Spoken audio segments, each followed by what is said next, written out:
Good morning বন্ধুরা। তো আজকে কোনো বিয়ের ভিডিও নয়, আজকে আমরা ঘুরতে যাচ্ছি, তো তার ভিডিও ছাড়লাম। তো আমরা যাচ্ছি হচ্ছে দার্জিলিং। তো তার জন্য আমাদের ট্রেন ছিল বন্দে ভারত, অনেক ভোরের ট্রেন ছিল। মোটামুটি ঘর থেকে আমাদের 3টের মধ্যে বেরিয়ে যেতে হয়েছিল, আর 5:55 ট্রেন ছিল। তো যাই হোক, আমাদের যাত্রা শুরু দার্জিলিংয়ের উদ্দেশ্যে।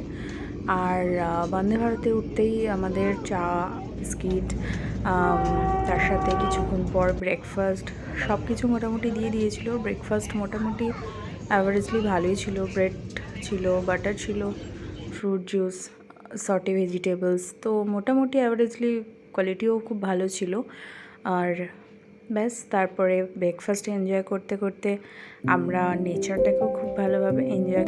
অনেক দিন পর দেখবে যখন এতটা সবুজের মাঝখান দিয়ে তুমি যাবে, তখন মনটা এমনি অনেক হয়ে যাবে। আর সেটা যদি হয় পাহাড়ের উদ্দেশ্যে, তাহলে তো আরও বেশি করে ভালো হয়ে যায়। তো এই আর কি, ব্রেকফাস্ট খেতে খেতে আমরা এনজয় করছিলাম, এবং মাঝখানে আমি একটু ঘুমিয়েও পড়েছিলাম। তো তারপরে হঠাৎ করে দেখি ফারাক্কা ব্রিজ চলে এসছে। আর তারপরে আর মাঝখানে 4টে স্টেশনেই দাঁড়িয়েছিল। তো তারপরে এই ফারাক্কা ব্রিজটা মোটামুটি 3 মিনিট লাগলো এটা ক্রস করতে, অনেকটাই বড় ছিল। আমার দেখা প্রথম ব্যারেজ এটা। তো যাই হোক, নিউ জলপাইগুড়ি পৌঁছে গেলাম তারপর আর কি। তো চলো এইভাবে ভিডিওটা দেখতে থাকো, আশা করি খুব ভালো লাগবে। পাহাড়টা ভালো লাগবে না, বা বর্ষার পাহাড় কতটা সুন্দর, আশা করি তোমরা আস্তে আস্তে বুঝতে পারবে ভিডিওর সাথে সাথে। তো দেখতে থাকো আর এনজয় করতে থাকো প্রকৃতিটাকে। আমরা যদিও বা জলপাইগুড়ি থেকে নিউ জলপাইগুড়ি স্টেশন থেকে শেয়ার ক্যাবে যাইনি, আমরা একটা রিজার্ভ গাড়ি করেছিলাম। আমরা একসাথে সবাই মিলে যাত্রা শুরু করেছিলাম। আর যাত্রাপথটা ছিল অতিরিক্ত সুন্দর। দেখি, আশা করি বুঝতে পারছো যে কতটা সুন্দর।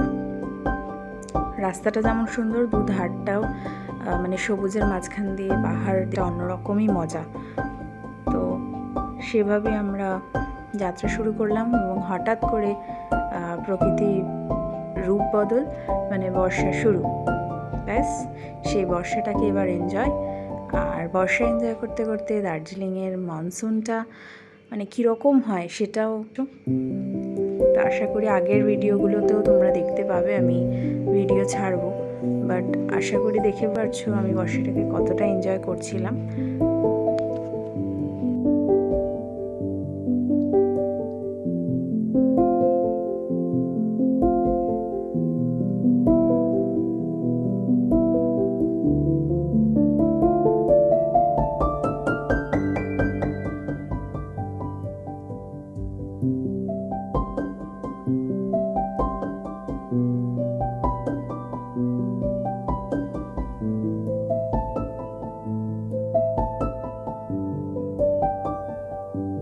রাস্তার মধ্যেই আমাদের হোটেল অবধি পৌঁছানোর আগেই মাঝখানে রোহিণী ভিউ পয়েন্ট, তো সেটাও কিন্তু অসাধারণ সুন্দর ছিল। আর সেই বর্ষার ওয়েদারে ঝর্ণা একটু আলাদাই সৌন্দর্য ধারণ করেছিল। দেখেই বুঝতে পারছো কতটা স্নিগ্ধ লাগছে ঝর্ণার জলটাকে। আর আমরা এখানে অনেক এনজয় করছিলাম। তারপরে কিছু দূর যেতে না যেতেই খুব খিদে পেয়ে গেছিলো, তাই নেমেই আমরা মোমো খেয়েছিলাম, চা খেয়েছিলাম। যাই হোক, চলো হোটেলের উদ্দেশ্যে যাওয়া যাক।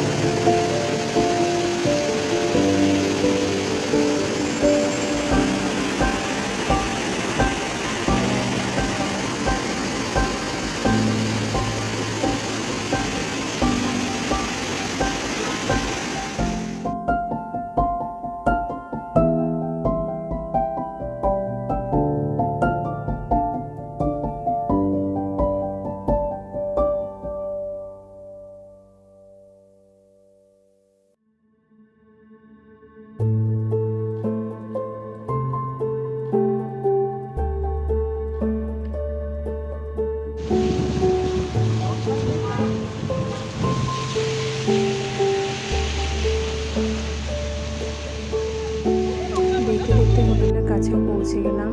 আর আমরা নিয়েছিলাম উড়ান হিমালয়ান রিসর্ট অ্যান্ড স্পা। ভীষণ সুন্দর কাঞ্চনজঙ্ঘা ভিউটাও এই হোটেলের সব রুম থেকে মোটামুটি খুব ভালোভাবে দেখা যায়।